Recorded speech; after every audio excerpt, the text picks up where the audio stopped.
सभी को राधे राधे। और उम्मीद करते हैं आप लोग नाश्ता हो गए। हम लोग देख रहे थे आज प्राचीन इतिहास। प्राचीन इतिहास लगभग हम लोग एंड की ओर है, खत्म की ओर है। राष्ट्रकूट वंश देखेंगे आज हम लोग, ठीक ना। राष्ट्रकूट वंश लगभग ये अंत पैदान की ओर जा रहा है।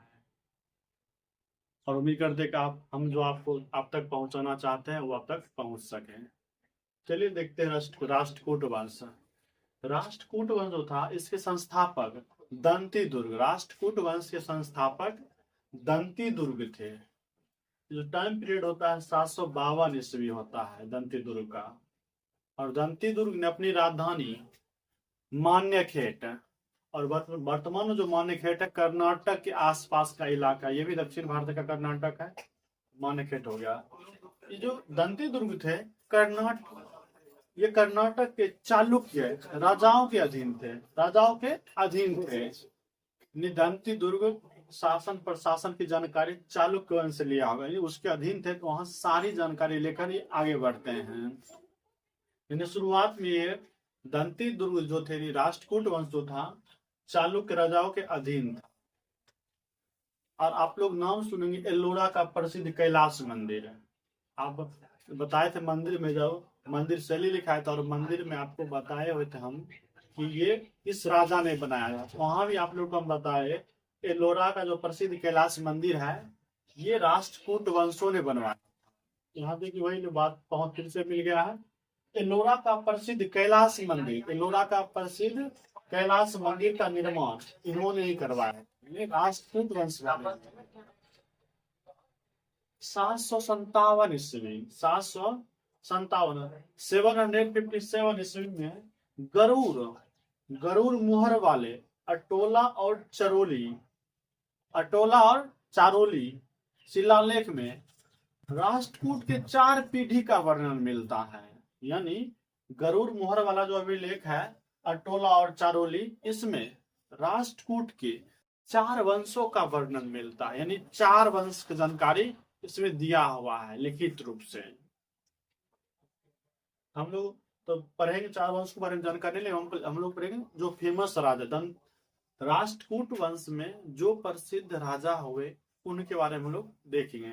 सबसे पहले पढ़ेंगे जो संस्थापक हुए दंती दुर्ग के बारे में हम लोग कुछ जानकारियां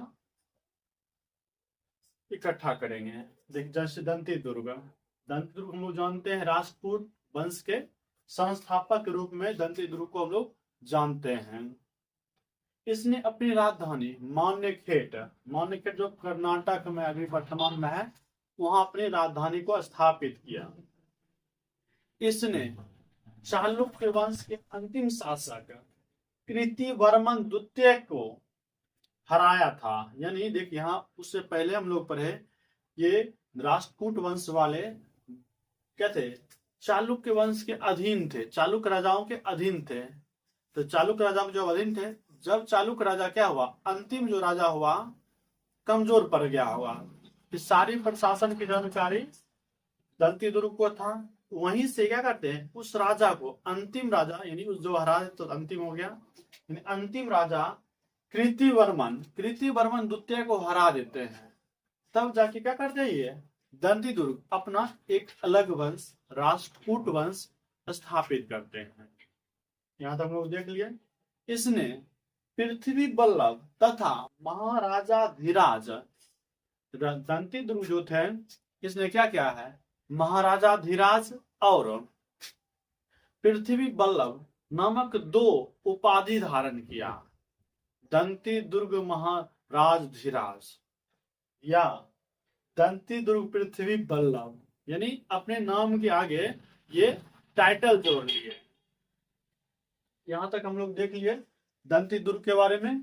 अब आगे बढ़ेंगे, आगे हम लोग देखेंगे कृष्णराज प्रथम के बारे में। ठीक है, इसके काल में ही राष्ट्रकूट आधुनिक महाराष्ट्र, कर्नाटक तथा आंध्र प्रदेश के बड़े हिस्सों में फैल चुका था। यानी जब शासन आता है कृष्णराज प्रथम का, ये अपने क्षेत्र को विस्तार करते फैलाते हैं। अब प्रत्येक राजा का काम होता है कि वो अपने साम्राज्य क्या करे, बढ़ाए, जहां तक संभव हो सके अपने राज्य को विस्तार करे। ये भी कृष्ण राज प्रथम थे। इन्होंने क्या किया, अपने राज्य को आधुनिक जो भी महाराष्ट्र का क्षेत्र है, महाराष्ट्र, कर्नाटक और आंध्र प्रदेश के बड़े भूभाग में अपना राज्य को स्थापित करते हैं। कृष्ण राज के समय ही, कृष्ण राज प्रथम के समय क्या था, बेगी के चालुक, हम लोग चालुक वंश से पढ़े थे, वहां बेगी के चालुक भी पढ़े थे। कृष्ण राज प्रथम के समय क्या होता है, वेगी के चालुक्य से इनका झड़प हो जाता है, लड़ाई शुरू हो जाता है। वेगी के चालुक्य से इनका बनता नहीं है, मतलब लड़ाई झगड़ा शुरू हो जाता है इन्हीं के टाइम पीरियड में। तो चलते हैं कृष्ण राज प्रथम, कृष्ण राज प्रथम की जो मृत्यु होता है 772 से लेकर 725 ईस्वी के बीच, एग्जैक्ट डेट नहीं दिया हुआ है, एक टाइम इंटरवल है 772 से लेकर 725 ईस्वी के बीच कृष्ण राज प्रथम की मृत्यु हुई होगी, संभावना व्यक्त किया जा रहा है। इसके उपरांत इनका पुत्र गोविंद द्वितीय, इनका पुत्र गोविंद द्वितीय या फिर गोविंदा द्वितीय बोलिए, देखिए नाम कितना पुराना है। जो गोविंदा हीरो है, आज से 1300 साल पहले भी गोविंद नाम था।